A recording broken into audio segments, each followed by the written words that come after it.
প্রিয় ছাত্রছাত্রী 9.2 এর উদাহরণ 13 মান নির্ণয় করো।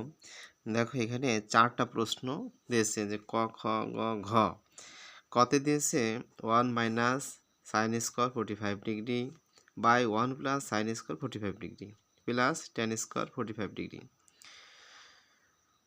খতে দিয়েছে cot 90 degree into tan 0 degree into sec 30 degree into cos 60 degree.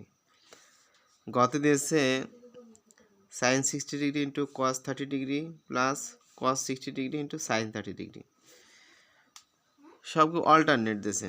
দেখো ক নম্বর বলছে 1 minus tan square 60 degree by 1 plus tan square 60 degree plus sin square 60 degree.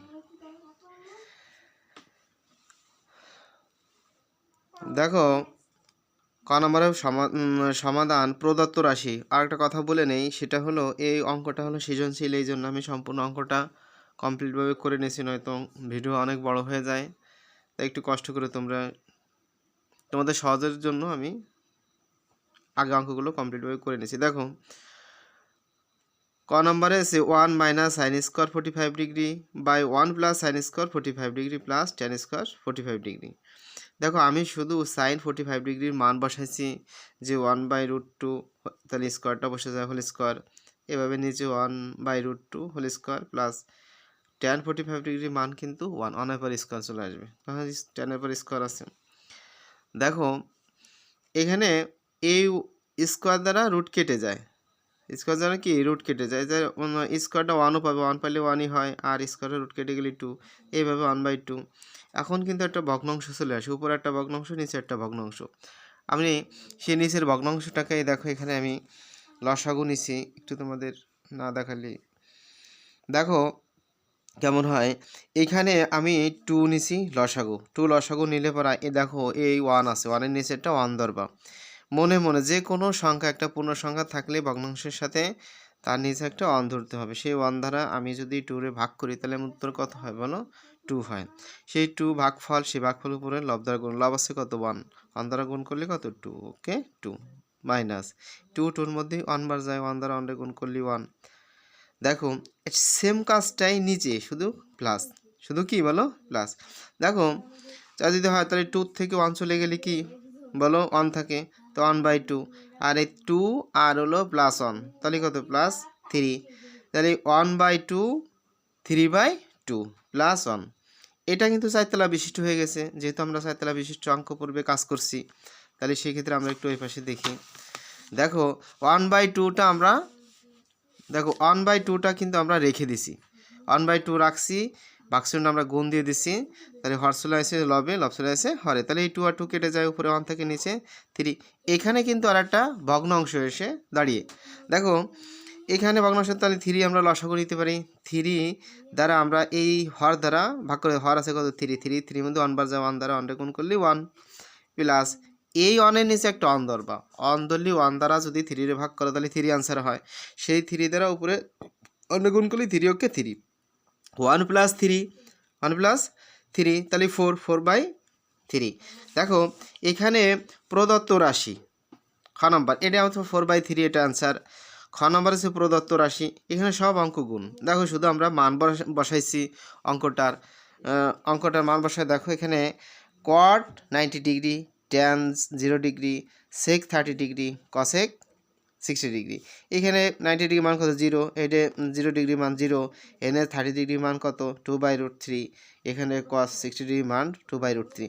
এখন সবাই কিন্তু গুণ সম্পর্ক, যারাই তুমি গুণ করো 2 দ্বারা 2-রে গুণ করলে 4, আর √3 গুণ করলে কত হয়? মানে একটা 3 পাওয়া যায়। সেই সংখ্যাগুলো দিয়ে যদি আবার তুমি 0-রে গুণ করো তাহলে সব 0 হয়ে যায়, কারণ গুণের সময় 0 হলো একটা ভাইরাস, তাহলে 0 আনসার। গ নম্বরে দেখো প্রদত্ত রাশি, ওই খ নম্বরের মতোই, কিন্তু খ নম্বরে সবগুলো গুণ, এটা একটা গুণ আছে দুইটা গুণ করে যোগ করে দিতে হবে, এই হলো কাজ। দেখো 60 ডিগ্রি মান আছে কত? সাইন √3/2, cos 30 ডিগ্রি মান আছে √3/2, cos 60 ডিগ্রি মান আছে 1/2। দেখো সাইন 30 ডিগ্রি মানে 1/2। এখন এরা সবাই গুণ সম্ভব, তাহলে √3 গুণ করলে কত? একটা 3 পাওয়া যায়। যে কোনো রুডের নিচে যে সংখ্যা থাকবে সেই সংখ্যা যদি ডাবল গুণ হয় সেই সংখ্যা পাওয়া যাবে। দেখো 3 আর 2 গুণ করলে 4, 1 গুণ করলে 1, নিচেও 2 গুণ করলে 4। তাহলে এখন একটা ভগ্নাংশ কিন্তু চলে আসছে। এই ভগ্নাংশ আসলে আমরা এখানে নিচে পাইছি হর 4, এখানেও হর 4। তাহলে হর 4 দ্বারা দেখো একটা 4 নিছি, এই 4 দ্বারা 4 ভাগ করে দাও, মানে হর দ্বারা লসাগুরে ভাগ করো। তাহলে 4 মধ্যে 1 বার যায়, 1 দ্বারা 3 গুণ করলে কত 3 ওকে 3 প্লাস এই 4 মধ্যে ভাগ করলে কত 1 বার যায়, 1 দ্বারা 1 গুণ করলে 1। তাহলে 3 আর 1 যোগ করলে কত হয় 4। তাহলে 4 দ্বারা 4 ভাগ করলে কত 1 হয়। তাহলে রেজাল্ট আসে কত বলো 1 অ্যান্সার। দেখো এটা আমাদের গ নম্বর হয়ে গেল। ঘ নম্বরে কর মতো একটু কাজ। দেখো এখানে ঘতে আছে কি 1 minus tan square 60 degree by 1 plus tan square 60 degree plus sine square 60 degree. এখানে tan 60 ডিগ্রির মান √3, এখানে √3 আসে। এইখানে সাইন 30 ডিগ্রির মান কত 60 ডিগ্রির মান আছে √3/2। স্কোয়ার রুট কেটে গেলে 3, স্কোয়ার রুট কেটে গেলে 3, আবার এখানে স্কোয়ার রুট 3 কেটে গেলে 3, আর এই স্কোয়ারটা 2 কত বলো 4। দেখো এখন আমরা প্লাস মাইনাস করি, +1 আছে আর এখানে -3 আছে। তাহলে -3 থেকে যদি +1 চলে যায় তাহলে -2 থাকে, কারণ যোগ বিয়োগ করার সময় 12টা চিহ্ন থেকে যাবে।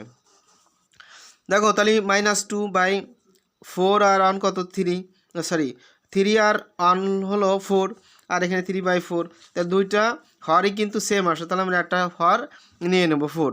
তাহলে 4 দ্বারা ভাগ করে দাও, 4 মধ্যে 1 বার যায়, 1 দ্বারা 2 গুণ করলে কত হয় 2 প্লাস এই 4 মধ্যে 1 বার যায়, 1 দ্বারা 3 গুণ করলে 3 ওকে 3। দেখো 3 আছে প্লাসের দলে, 2 আছে মাইনাসের দলে, তাহলে 3 থেকে -2 চলে গেলে 1 থাকে, তাহলে 1/4 এটা হলো অ্যান্সার। দেখো আমি যে অঙ্কটা করে দিলাম এটা দেখো 9.1 আছে, 9.1-এর যে সূত্রগুলো আছে দেখো ষড়ভুজের মাধ্যমে যে 17টা সূত্র দিছি এবং শোকাতোর মাধ্যমে 6টা দিছি, এই 23টা সূত্র যদি তুমি পারো সেই ক্ষেত্রে এই যে 9.2-এর যে সূত্রগুলো আছে এক কথায় ডিগ্রির মান, এই ডিগ্রির মান বের করা সহজ হবে। আর দুই হলো আমি যে ডিগ্রির মানের যে সূত্রটা দিয়েছি এই সূত্র অনুযায়ী যদি তুমি করতে পারো তাহলে মানগুলো বের করা সহজ হয়ে যাবে। এই 9.2-এর শুধু মানটা বের করতে পারি তুমি অঙ্কগুলো সহজে করতে পারবা। তাই বেস্ট অফ লাক, ভালো থাকো, আজকে এই পর্যন্তই।